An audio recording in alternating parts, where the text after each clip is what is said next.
ఈ రోజైతే మా చెల్లి ఇంకొక రెసిపీ చేసింది. ఇది కూడా మా చిన్నప్పుడుదే. కొబ్బరికాయ తురుముతో పులుసు పెడతారు. అది మా చెల్లి పొద్దున్నే మా అమ్మని కాల్ చేసి అడిగి మరీ తెలిసేసుకుంది. ఫస్ట్ అయితే ఆయిల్ వేసి అందులో ఉల్లిపాయలు బాగా మగ్గిన తర్వాత అందులో పసుపు ఉప్పు కూడా వేసేసి ఒకసారి మంచిగా తిప్పేయాలి. అందులో పచ్చిమిర్చి టమాటో కూడా వేసేసి బాగా మగ్గనివ్వాలి. ఈలోగా కొబ్బరికాయ అయితే చిన్న చిన్న ముక్కల కింద కోసేసి తురుము చేసేసి పక్కన ఉంచుకోండి. ఇప్పుడు ఏంటి అంటే చింతపండు పులుపు కూడా వేసేసి కారం వేసేసి ఒకసారి తిప్పేసి ఉప్పు కారం అన్నీ కరెక్ట్గా సరిపోయినాయో లేవో టెస్ట్ చేసుకోండి.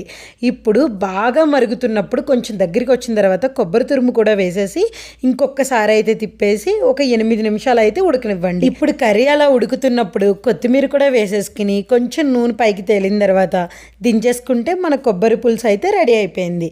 ఇంక ఇప్పుడు వేడి వేడి అన్నంలో కొబ్బరి పులుసు వేసుకుని తింటే ఉంది అసలు భలే కమ్మగా పుల్ల పుల్లగా కారం కారంగా అదిరిపోయింది అనుకోండి. ఆ చెల్లి చేసే వంటలు ఇంకా చూడాలనుకుంటే సబ్స్క్రైబ్ చేసేసుకోండి మరి.